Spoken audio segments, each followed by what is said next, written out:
জানো না নাকি স্কুলের রেজাল্ট দিতে এসছি। কদিন যায় রেজাল্ট দিতে? সেদিন গালি যে।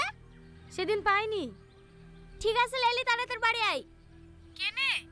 তো শ্বশুর তোকে নিতে এসছে। নিতে এসে বারণ করে দিবা। আমি তোমাদেরকে বলিনি নাকি আমার ভাত খাবো না?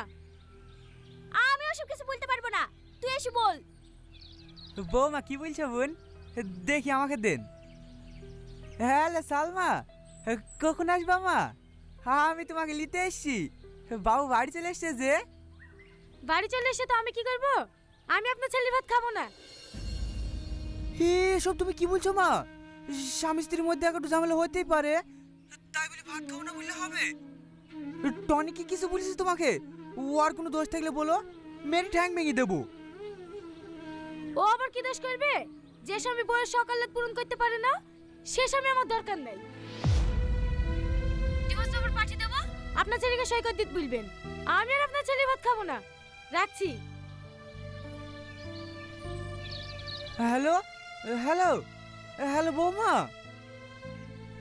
ফোনটা মনে হয় কেটে গেল। বোন আর একবার ফোনটা লাগিয়ে দেন না।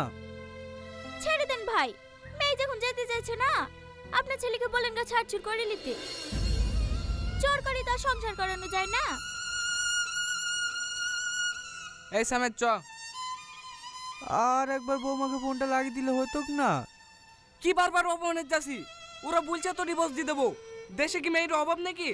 চ, অতি ভালো মেয়ের সাথে সেলিব্রিটি দেবো।